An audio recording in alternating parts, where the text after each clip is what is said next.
வணக்கம். இதுவே நல்லாட்டா கேஸ். கௌதம் அதானி அந்த ஸ்கேம் பார்த்துருப்பீங்க.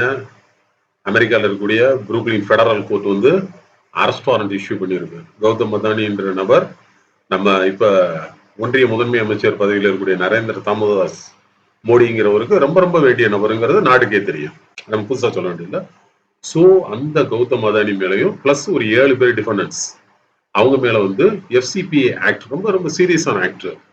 எஃப்சிபி ஆக்ட்ங்கிறது கரப்ஷனுக்கு ஃப்ராடுக்கு எதிரான ஒரு அமெரிக்காவோட கடுமையான சட்டம். Foreign corrupt practices act, FCP act.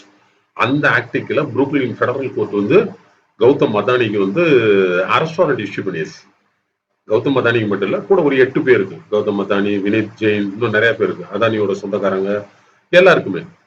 So இது வந்து மிகப்பெரிய சர்வதேச அளவுல இந்தியாவுக்கு வந்து மிகப்பெரிய தலைக்குனிவாக இருக்கு. ஏன்னா எந்நேரம் வந்து அவரு அந்த கௌதம் அதானிங்கிற ஆர்எஸ்எஸ் நபர் வந்து இந்திய அமைச்சர்களோட பல நேரங்களில் டிராவல் பண்ணக்கூடியவர், இந்திய முதன்மை அமைச்சரோட ரொம்ப நெருங்கிய நண்பரா இருக்காரு.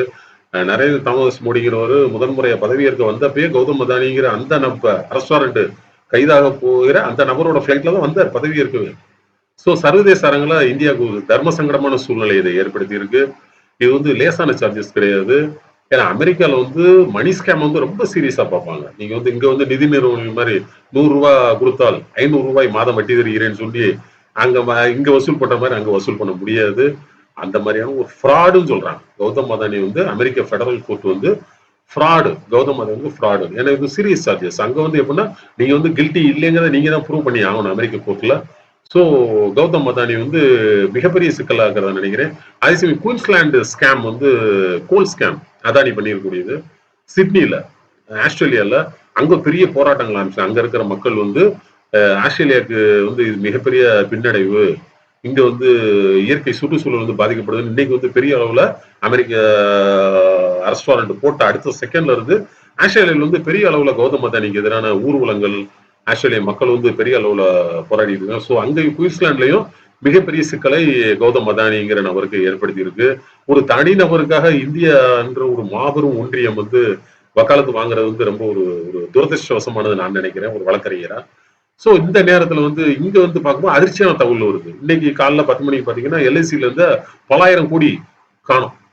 எல்ஐசி என்னன்னு கேட்டா எல்ஐசியோட பணத்தை தூக்கி நரேந்திர தாமோதர் மோடியும் நம்ம மரியாதைக்குரிய நிதியமைச்சர் நிர்மலா சீதாராமன் அவர்களும் கௌதம் அதானிகிட்ட வந்து கொடுத்துருக்காங்க.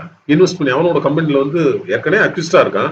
அவனோட கம்பெனில வந்து இன்வெஸ்ட் பண்ண கொடுத்துருக்காங்க. ஸோ இந்திய மக்களுக்கு, இந்திய மக்களோட கடைசி நம்பிக்கை எல்ஐசி. கடைசி நம்பிக்கை எளிய மக்கள் மட்டும் இல்ல, வசதியானவங்க எல்லாருமே எல்ஐசி நம்பி தான் இருக்காங்க. ஏன்னா இந்தியா பேங்கிங் செக்டாரே உங்களுக்கு 2014 டிமானிட்டைசேஷன்ல இருந்து ஒட்டுமொத்தமா இந்திய பேங்கிங் செக்டாரே வந்து நம்பகத்தன்மை இழந்துருச்சு. பேங்க்ல வந்து பணம் போட்டா பணம் இருக்குமாங்க, ரெண்டாவது பேங்கே இருக்குமாங்கிறது இன்னைக்கு பெரிய பிரச்சனையா இருக்கு. ஏன்னா சோ இந்த மாதிரி அதனால தங்கத்தோட ரேட்டு கூடுது. ரொம்ப எளிமையா புரிஞ்சுக்கங்க.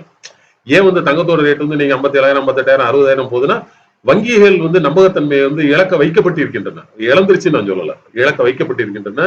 உங்களுக்கு டிமானிட்டைசேஷன் 2014 நீங்க பாத்தீங்கன்னா வங்கிகள்ல வந்து பணம் போறதே மக்களுக்கு அச்சமூட்டுவதா இருக்கு. சோ தங்கத்தோட ரேட்டு கூடுது. சோ ஒட்டுமொத்த இந்தியன் எக்கனாமிக்ஸ் மிகப்பெரிய சீரழிவுல இருக்கு, ஒரு செட்பேக்ல இருக்கு. ஆனா பண்டிதர் ஜவஹர்லால் நேரு, மகாத்மா காந்தி, பெருந்தலைவர் காமராஜர், அண்ணல் அம்பேத்கர் இவங்க எல்லாம் போட்டிருக்கிற அஸ்திவாரம் வந்து லேசான அஸ்திவாரம் கிடையாது. எத்தனை கௌதம் அதானி வந்தாலும், எத்தனை நரேந்திர தாமோதர் மோடி வந்தாலும் இந்தியாவை வந்து அசைக்க முடியாதுங்கிறதா நம்முடைய விஎன்எல் டாக்கீஸின் கருத்து. இந்த சூழ்நிலை எல்ஐசியோட பணம் 12,000 கோடி சொல்றாங்க, எத்தனாயிரம் கோடி நமக்கு தெரியாது. ஏன்னா அதை பத்தி வெள்ளை அறிக்கை வந்து இதுவரைக்கும் இந்திய நிதி அமைச்சகம் நமக்கு வெளியிடல. சோ அது வெளிவந்தா எத்தனாயிரம் கோடி. அதே மாதிரி ஆக்சிஸ் பேங்க் நிறைய நம்ம வங்கியில் இருக்கிற பணத்தை பூராமே கௌதம் அதானிங்கிற நபர்கிட்ட தூக்கி கொடுத்துருக்காங்க நம்ம நிர்மலா சீதாராமன் அவர்களும் நம்ம நரேந்திர தாமோதாஸ் மோடியும். சோ இது வந்து நமக்கு ரொம்ப எளிமையா கேட்கக்கூடிய ஒவ்வொரு இந்தியனும் அரசாங்க கௌதம் அதானி போட்டிருக்காங்க. அவனுக்கு வந்து இவ்வளவு பணத்தை கொடுத்த நமது மரியாதைக்குரிய இந்திய ஒன்றிய அமைச்சர்கள் வந்து நிச்சயமான முறையில் உடனடியாக பதவி விலகும்.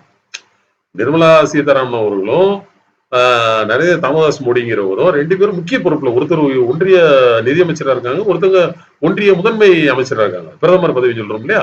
சோ இது 2 பேருமே ரிசைன் பண்ணணும். ஆக்சுவலா ரிசைன் பண்ணி திருப்பி தேர்தலை சந்திச்சுவாங்க, அது வேற விஷயம். ஆனா இன்னைக்கு நீங்க அதிகாரத்துல இருந்தீங்கன்னா கௌதம் அதானி மேல வந்து எப்படி விசாரணை நடத்த முடியும்? ஏன்னா இன்னைக்கு வந்து ராகுல் காந்தியா இருக்கட்டும், இந்தியா கூட்டணி கட்சிகள் எல்லாமே வந்து கௌதம் அதானியை அரெஸ்ட் பண்ணணும், நம்மளே அரெஸ்ட் பண்ணணும் முதல்ல அப்படின்னு சொல்லி தான் இன்னைக்கு ராகுல் காந்தியை பேசியிருக்காரு. சோ இந்தியா கூட்டணி கட்சிகள் எல்லாமே வந்து கௌதம் அதானி அரெஸ்ட் பண்ணு சூழ்நிலை இல்ல. தாமோதாசும் நிர்மலா சீதாராமன் இந்த பொறுப்புல இந்த 2 பேர் மட்டும்தான். என்ன கௌதம் அதானி பெரிய மக்கள் ஆதரவு பெற்ற தலைவரா இல்ல சூப்பர் ஸ்டாரா? ஒண்ணு கிடையாது. இந்த 2 பேர் இருக்கிறனால தப்பிச்சுக்கிட்டு இருக்காப்ல. சோ அவங்களை அரெஸ்ட் பண்ண சொல்லி காங்கிரஸ் கேட்கறதுல ஒரு நியாயம் இருக்கு, தர்மம் இருக்கு. ஏன்னா எஃப்சிபிஐ ஆக்ட்ன்றது ரொம்ப ரொம்ப ரொம்ப சீரியஸான கிரைம். கௌதம் அதானி மிகப்பெரிய சிக்கல்ல மாட்டிக்கிட்டு இருக்காப்ல. சோ இதுல நம்ம இந்திய மக்கள் ஓவர் நைட்ல வங்கியில் இருக்கிற பணத்தை எல்ஐசியில் இருக்கிற பணத்தை இழந்திருக்காங்க. சோ நம்ம வியன்னா லா டேக்கேஷன் கோரிக்கை மிக எளிமையா இதுல வந்து ஒரு நியாயம் கிடைக்கணும்னா முதல் முறையாக நிறைய தாமஸ் மோடி தயவு செய்து பதவியில இருந்து இறங்கி இதுக்கு நியாயம் கிடைக்கும் திருப்பி பதவிக்கு வாங்க. தேர்தல் இன்னும் அடுத்த செகண்ட் பதவிக்கு வந்துடலாம், ஒன்றும் பிரச்சனை இல்லை. நிர்மலா சீதாராமன் அவர்களும் ரிசைன் பண்ணிட்டு அதுக்கப்புறம் தேர்தலை சந்திச்சுவாங்க. ஏன்னா நிர்மலா சீதாராமன் இதுவரைக்கும் ஒரு தடவை கூட தேர்தலை சந்திச்சு மக்கள்கிட்ட வாக்கு வாங்கினதுல நினைக்கிறேன். சோ அவங்களுக்கு நல்ல ஒரு ஆப்பர்ச்சுனிட்டி. நிர்மலா சீதாராமன் தேர்தலை சந்திக்கிறதுக்கான ஒரு பெரிய ஆப்பர்ச்சுனிட்டி இருக்கு.